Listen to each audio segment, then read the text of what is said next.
Olá, tudo bem? Lição de número 9: Servir e salvar. O verso para memorizar diz assim: Eis aqui o meu servo, a quem sustenho, o meu escolhido, em quem minha alma se agrada, pus sobre ele o meu espírito, e ele promulgará o direito dos gentios. Isaías 42, versículo 1. A figura mais proeminente da segunda parte do livro de Isaías é a do servo. Ele aparece em vários capítulos, começando pelo 41. Não obstante, esse servo abarca 3 personagens diferentes: Ciro, Israel e, lógico, o Messias. A ideia de servir é preeminente nesses capítulos.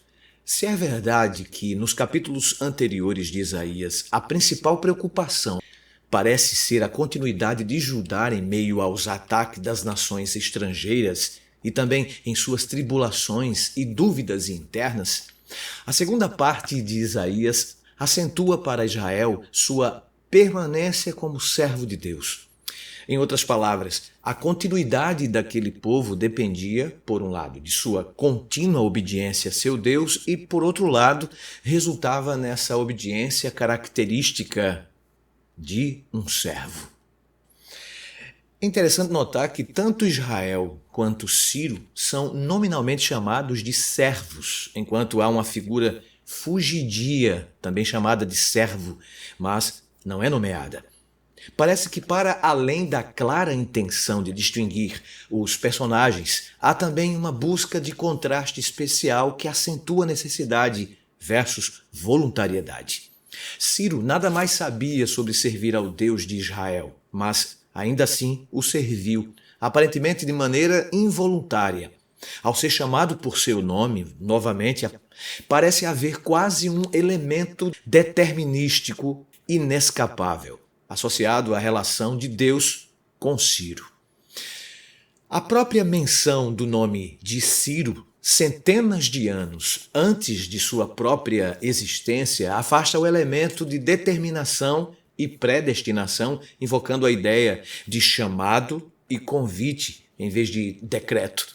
Saber que o Deus de outra nação o conhecia antes de seu nascimento e que o havia chamado de seu servo havia impressionado a mente de Ciro com a realidade desse Deus, sua grandiosidade e cuidado com seu povo e também com ele mesmo. Ou seja, Ciro não foi obrigado a servir a Deus, mas convidado a fazê-lo ao considerar seu conhecimento prévio e seu poder sobre a história, não apenas observando-a a partir de uma perspectiva distante, em que as aproximações do Senhor resultavam em batalhas, algo tão comum nas divindades do Oriente, próximo de seu tempo, mas como um Deus verdadeiramente interessado nos destinos de seu povo e, evidentemente, da humanidade. De igual forma, Judá e Israel são chamados aqui de servos de Deus. Logicamente, de um ponto de vista histórico, há imediatamente a lembrança da promessa de Deus a Abraão, Isaque e Jacó, na qual seus descendentes herdariam a terra que mana leite e mel. Essa herança viria acompanhada de constante lembrança de que sua permanência na terra estava condicionada à sua permanência em lealdade à aliança, cujo benefício maior era a habitação segura na terra.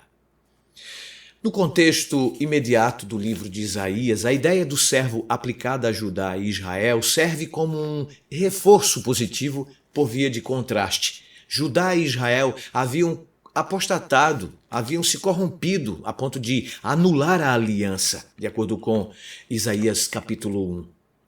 Mas ainda assim eram servos por necessidade e involuntários. A ideia novamente é transformar essa involuntariedade em vontade de servir e não apenas em serviço inútil por obrigatoriedade. É atração pela graça de aceitar o que reluta em ser servo. Isso significa, amigo, amiga, salvação. Do outro lado do espectro, temos um servo não nomeado, cujas ações contrastam de forma acentuada com a dos servos cujos nomes são apresentados aqui. E nisso exatamente reside sua singularidade. O fato de que seu nome não é mencionado serve, ao contrário dos convites implícitos das outras duas figuras, como um indicativo de que ele não precisa ser convencido nem atraído a servir. Ele é servo por sua escolha. Esse servo, cuja principal descrição está em Isaías 53, é primeiramente apresentado em Isaías 42, um texto cujo contexto ainda é a declaração primária de consolo do povo, iniciada no capítulo 40. Deus é aquele que redime seu povo, que o conforta, que o guia, sustenta e liberta. No capítulo 42, o servo de Deus é aquele sobre quem o Espírito do Eterno estaria e que anunciaria salvação e juízo aos gentios.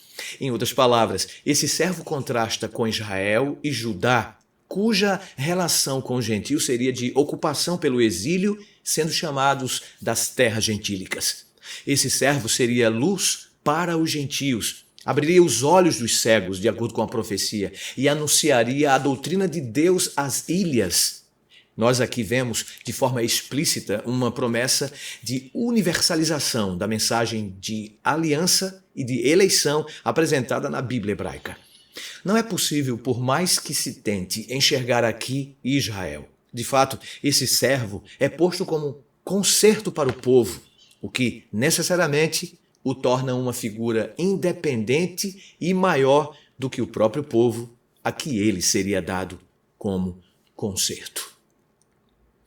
Mesmo sendo uma figura independente e maior, o servo é descrito com termos que o identificam como o povo de Jacó, que é servo. Ambos são sustentados e escolhidos por Deus. Não obstante, as semelhanças não visam a promover a unificação das figuras, mas a demonstrar a semelhança das experiências de servir a Deus.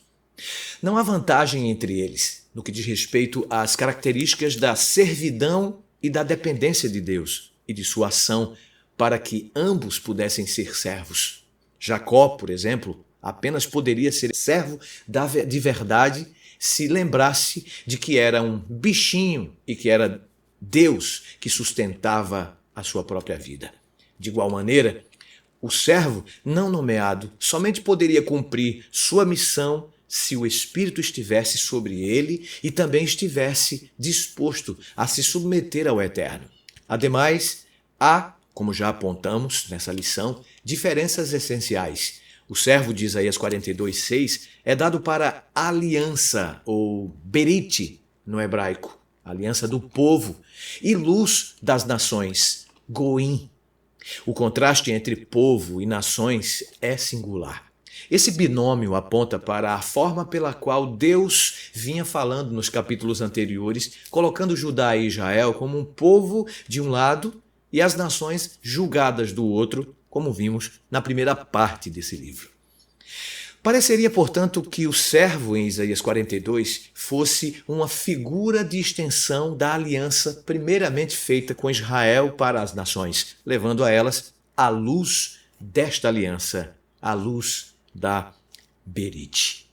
Na próxima lição, nós veremos como essa percepção é fortalecida na leitura de Isaías, capítulo 53. Até lá e que Deus te abençoe.